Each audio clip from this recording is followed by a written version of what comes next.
안녕하세요. 모기지 브로커 제이드입니다. 오늘 제가 은행과 모기지 브로커에 대한 차이점을 얘기를 해보려고 하는데요. 간단하게 은행원 출신이었던 제가 왜 모기지 브로커를 선택하게 되었는지에 대해서 간략하게 이야기를 한 다음에 모기지 브로커와 모기지 스페셜리스트 그리고 은행 소속인 Financial Advisor의 차이점에 대해서 간단하게 이야기를 해보려고 오늘 동영상을 켜게 됐습니다. 저는 제 개인적인 철학과 신념이 굉장히 강한 사람이에요. 제가 은행에서 일을 할 때 가장 걸렸던 부분이 은행 소속이기 때문에 제가 실제로 더 좋은 조건이 있는 걸 알고 있으면서도 더 좋은 조건을 제시를 못 해드린 거에 대한 거기에 대한 제 개인적인 죄책감이 많이 커서 사실은 모기지 브로커로 전향을 하게 된 이유가 그게 가장 큰 것 같습니다.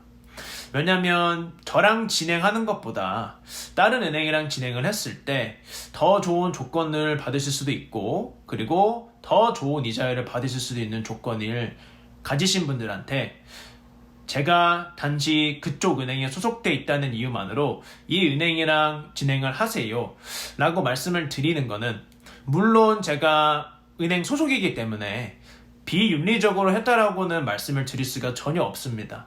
하지만 저는 더 좋은 조건을 추천을 해드리고 싶었어요.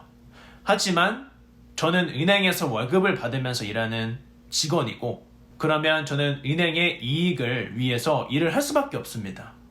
그래서 그 이유가 가장 컸던 것 같아요. 은행과 모기지 브로커는 가장 큰 차이점은 무엇일까요? 제가 가장 크게 생각하는 차이점은 은행원 같은 경우는 은행에 소속이 되어 있기 때문에 이제 타사의 제품을 추천을 할 수가 없다라는 게 가장 큰 단점이라고 저는 생각을 합니다. 타사의 제품을 설명을 못 해드린다라는 게 사실 가장 큰 단점이지 않을까 싶어요. 그리고 실제로 은행에서 일하시는 분들 같은 경우에는 여러 가지가 있겠죠. 첫 번째로 Financial Advisor급으로 일을 하셔서 모기지하고 투자 상담까지 같이 하시는 그런 분들이 있고요. 혹은 모기지 스페셜리스트라고 하셔서 모기지만 하시는 분들이 있습니다. 은행에서 직접적으로 진행을 하실 거라고 하신다면 모기지 스페셜리스트와 진행을 하시는 게 맞습니다. 아무래도 모기지 스페셜리스트로 하시는 분들 같은 경우에는 대부분이 Financial Advisor 일을 하시다가 이제 모기지 스페셜리스트로 전향하신 분들이 많아요.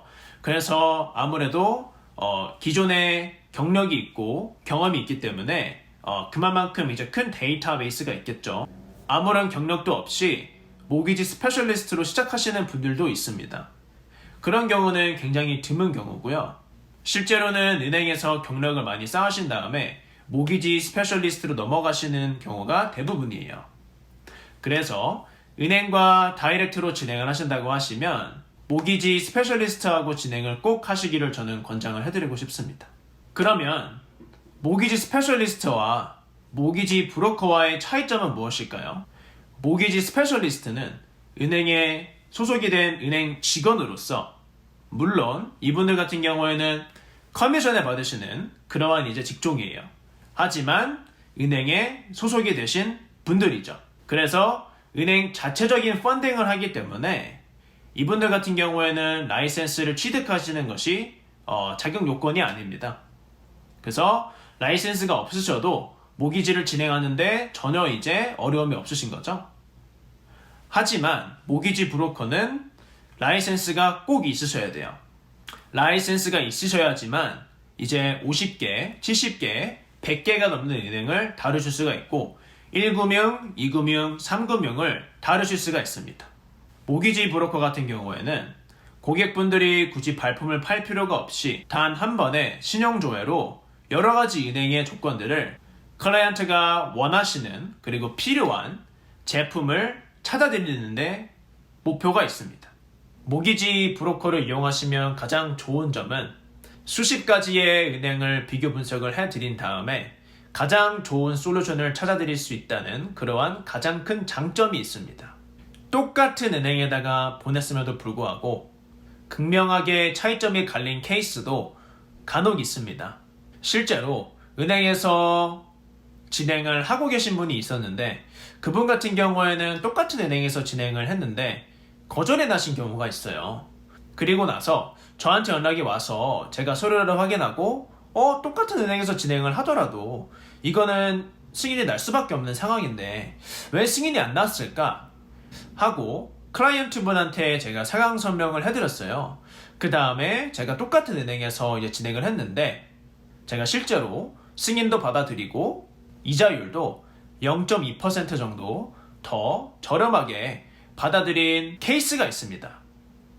저는 실제로 수백 개의 모기지 애플리케이션을 리뷰를 해보고 수백 개의 모기지를 펀딩을 해봤기 때문에 은행의 전형적인 모기지 심사 기준에 적혀있지 않은 예외사항도 저는 알고 있습니다. 그래서 제가 실제로 제 경험을 토대로 똑같은 은행에서 진행을 해서 좋은 이자율도 받아들이고 승인도 받아들인 사례가 있습니다.